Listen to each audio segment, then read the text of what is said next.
Mesdames et messieurs, bienvenue sur gms.sn. Désormais, tous les week-ends, vous aurez votre nouveau magazine hebdomadaire intitulé Recap News qui récapitule les faits saillants de l'actualité de la semaine. Voici le sommaire. Coup de colère chez les populations de la cité Gomel à Ziguinchor. Sous la hantise des inondations pendant l'hivernage, elles ont fait un bloc pour opposer un niet catégorique à tout projet de construction de cantines et occupation de leur espace vert et des littorales. Ces populations ont pointé un doigt accusateur sur la mairie. Réduire les accidents de circulation par l'interdiction du transport interurbain à certaines heures de la nuit et l'introduction des permis à points. Ce sont là quelques mesures prises par le gouvernement. Des mesures qui semblent cependant peu impertinentes par certains transporteurs. Ces derniers indexent plutôt l'état défectueux des routes pour expliquer la plupart des accidents, quelquefois dramatiques, hélas. Pour améliorer la circulation à l'intérieur de la ville de Bignona et soulager certains quartiers et lieux publics de grande fréquentation, la commune de Bignona vient de décrocher du FERA, un programme de réhabilitation de certaines routes stratégiques en attendant l'arrivée de Promoville. Voilà pour le sommaire. Le développement, c'est dans un instant. Les populations du quartier Goumel ne décolèrent pas contre la mairie de Ziguinchor. Elles ont fait bloc pour refuser la volonté d'un promoteur d'occuper leurs espaces verts en mettant la mairie au banc des accusés. Comme vous le constatez, à Goumel, il y a des inondations chaque année. Donc nos maisons sont inondées par rapport au blocage, par rapport aux constructions qui sont en train d'être mises dans le quartier. C'est pour cela que les populations se sont soulevées pour dire non aux constructions. Et ce gars-là nous a dit que c'est le maire qui lui a donné ces parcelles-là. Donc le maire n'a pas le droit de donner des parcelles là où il y aura des constructions et qui seront néfastes à la population de Goumel. Nous voulons à partir de la gare routière, la porte de la gare routière, jusqu'à la fin de Goumel, qu'il n'y ait aucune cantine. Aucune cantine, c'est ce que nous luttons aujourd'hui. Outre les espaces verts, l'occupation du littoral du fleuve Casamance qui leur garantit un cadre de vie agréable et enviable par d'autres constructeurs est dénoncée par ces citadins qui avertissent ses occupants. Nous lançons un appel à tous les quartiers d'être vigilants par rapport aux gens de la mairie, qu'ils ouvrent leurs yeux, qu'ils soient des sentinelles pour leur quartier, pour qu'on n'occupe pas, pour qu'on ne vende pas leurs espaces verts. Nous, on est là pour la population de Goumel. Nous n'accepterons pas qu'ils construisent dans les espaces verts de Goumel et aussi sur le littoral. Les gens ils sont en train d'occuper le littoral et que les populations n'ont pas pu accès et que ce n'est pas normal. Le littoral, c'est pour tout le monde. Nous ne laisserons pas personne à venir nous indiquer ou bien nous dire ce que nous devons faire pour nos quartiers. Rappelez qu'avec la construction de stations de service à côté de la gare routière de Ziguinchor, ce quartier a frôlé le pire l'hivernage passé avec plusieurs inondations connues par les populations qui ne comptent plus se laisser faire. Dans sa volonté de réduire les accidents sur la route, le gouvernement du Sénégal prévoit d'interdire la circulation interurbaine pour les voitures de transport en commun entre 22h et 6h du matin, une mesure très critiquée par les transporteurs. Cette mesure me semble peu pertinente car elle ne peut en aucun cas réduire les accidents sur la route. Imaginez-vous, minicar, bus. C'est pas comme ça que le gouvernement pourra réduire les accidents sur la route. Il faut juste s'asseoir autour d'une table et trouver ensemble un consensus, mais rien d'autre.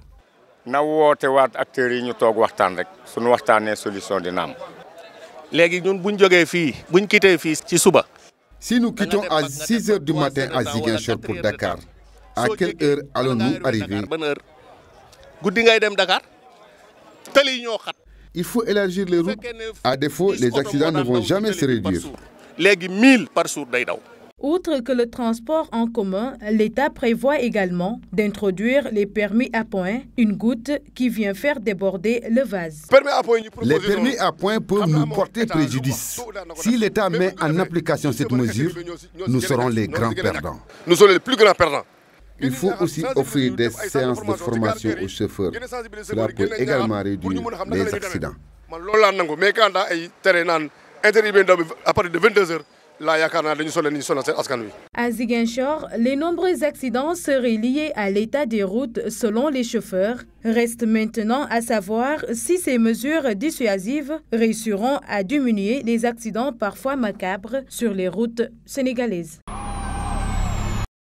L'État du Sénégal, à travers le programme Promoville, a prévu depuis la phase d'élaboration du projet il y a 2 ans de réaliser 9 km de route dans la commune de Bignona pour améliorer la mobilité urbaine qui est souvent écornée par l'état des routes. Sur ce plan, la commune de Bignona présente un tableau sensiblement hostile à tout développement du transport et cela a toujours été une préoccupation pour les usagers. Le financement que l'État vient d'obtenir de la Banque africaine de développement pour la reprise de la route nationale numéro 4, la construction des ponts de Baïla et Djouloulou, la boucle de Kalonaï, entre autres, va permettre de réaliser des axes routiers prévus par Promoville dans les villes du sud comme la commune de Bignona. Ce programme tarde à démarrer même si le projet est très avancé. C'est pour cette raison que le maire de Bignona, dans un souci de répondre aux attentes des populations, a tapé à d'autres portes et celle du fonds d'entretien routier autonome FERA s'est ouverte fort heureusement. Ainsi, certains axes stratégiques vont être réhabilités en enrobé. Il s'agit de l'axe rond-point Émile Badiane, église Notre-Dame de Lourdes via marché Escale et le rond-point de Sindian et la route de Bassène, à savoir de la route nationale numéro 4 à l'église. Les choses sont allées trop vite car l'équipe de topographie de l'entreprise en charge des travaux est déjà sur le terrain. Ces investissements sur les axes routiers vont être complétés par la réhabilitation de l'éclairage public à la demande de l'édile de Bignona. C'est dire que dans quelques mois, la mobilité urbaine va être sensiblement améliorée dans la commune de Bignona au grand bonheur des usagers, notamment les conducteurs d'auto et mototaxis. GMSC Bignona, Lamine Badiane. Le partage des principaux résultats du rapport alternatif de suivi citoyen est le thème de la conférence publique organisée ce mercredi par la coalition des organisations en synergie pour la défense de l'enseignement public COSYDEP. Acteurs du système éducatif, élèves, partenaires et parents d'élèves ont tous pris part à cette rencontre pour diagnostiquer ensemble les 12 recommandations des assises de l'éducation. Moussa Sakho, coordonnateur de la COSYDEP section Ziguinchor. Le président de la République a instruit en tout cas son gouvernement à faire l'état des lieux des recommandations qui sont issues de ces assises-là. Et aujourd'hui, nous, en tant que société civile, nous avons pensé qu'il fallait faire le diagnostic de la mise en œuvre de ces recommandations et nous avons eu à faire l'enquête sur le terrain, nous avons eu à faire le rapport et nous voulons aujourd'hui partager avec l'ensemble des acteurs sur l'état de mise en œuvre de ces recommandations. Et ensemble avec les acteurs, nous allons trouver les stratégies et les moyens, en tout cas pour pousser nos gouvernants à aller dans le sens de la réalisation jusqu'à un taux de plus de 95% de ces recommandations. L'engagement des enseignants et l'insertion des langues locales sont les points qui ont le plus attiré l'attention des intervenants lors de ce conclave sur l'éducation au niveau local. L'inspecteur de l'éducation Thierno Konaté est le modérateur de la conférence. La question de la professionnalisation de l'enseignant. Je crois que c'est une décision majeure parce qu'il est souvent revenu dans les interventions que l'intrant de qualité, c'est l'enseignant. Et cet enseignant doit être un professionnel. Il faut qu'il ait un bon niveau. Ce qui fait que donc le recrutement doit être revu. La formation initiale, mais également la formation continue doit être des droits. S'il y a un deuxième point, c'est la question des langues nationales. Il ne fait l'ombre d'aucun doute que les langues nationales sont d'une importance capitale. Mais jusqu'à présent, leur introduction connaît quelques problèmes. Préoccupée par la qualité de l'enseignement public, la coalition des organisations en synergie pour la défense de l'enseignement public COSYDEP compte y jouer pleinement son rôle pour que d'ici peu, l'école sénégalaise puisse retrouver son lustre d'antan. Des initiatives pareilles sont en cours de réalisation par la COSYDEP selon ses responsables locaux, ceci pour la bonne santé de l'école publique sénégalaise. C'est dans un contexte marqué par une paralysie du système éducatif que l'organisation non gouvernementale Aide et Action a décidé de réunir les acteurs communautaires autour des approches orientées changement. On est en train de faire une série de formations à ces relais pour les outiller, pour les capaciter, afin qu'ils puissent continuer le travail au niveau du terrain, même après le projet. C'est dans ce sens qu'on les avait formés sur les techniques d'animation pour les outiller. Et là, on est en train de les former sur une approche qu'on appelle approche orientée changement.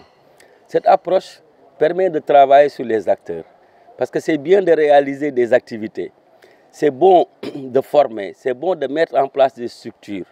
Mais si ces structures-là ne s'approprient pas tout ce qu'on fait dans le cadre du projet, on va en fait aller à la fin du projet, sur des résultats qu'on n'aura pas atteints. Et cette communauté, pour la plupart du temps, c'est les enseignants, c'est les enfants, c'est les parents d'élèves, c'est les collectivités locales. Donc nous travaillons beaucoup à ce que ces différents acteurs-là puissent changer de comportement et qu'ils puissent prendre en charge les questions éducatives au niveau de leur terroir. Donc vraiment, cette approche orientée changement vient à son heure parce que notre principal partenaire qui est l'Agence française de développement, tient beaucoup à ces effets qui sont induits dans le cadre du projet. La vingtaine de relais concernés par ce renforcement de capacité pour une éducation de base de qualité en Casamance saluent sans réserve cette approche, leur offrant toutes les opportunités de jouer pleinement leur rôle dans la sensibilisation pour un changement de comportement dans la gestion de l'école en Casamance. Cette formation d'aujourd'hui concernant donc les AOC, donc approche orientée changement, nous permettra, nous, en tant que relais maintenant, une fois sur le terrain, de ne pas se concentrer seulement sur la réalisation des activités, mais aussi de jouer sur l'acteur. Pour qu'il y ait changement, il faut aussi que les acteurs changent afin que aussi ce changement puisse s'opérer au sein donc des communautés. Avec ces séries de modules administrés au relais communautaire, les bases d'une pérennisation des actions visant à améliorer la qualité de l'éducation de base sont jetées par Aide et Action au grand bonheur des communautés en charge de la gestion au quotidien des écoles dans les régions de Sédhiou et Ziguinchor. Voilà qui met fin à ce magazine. Merci de l'avoir suivi. Je vous souhaite de passer un excellent week-end. Rendez-vous à la semaine prochaine.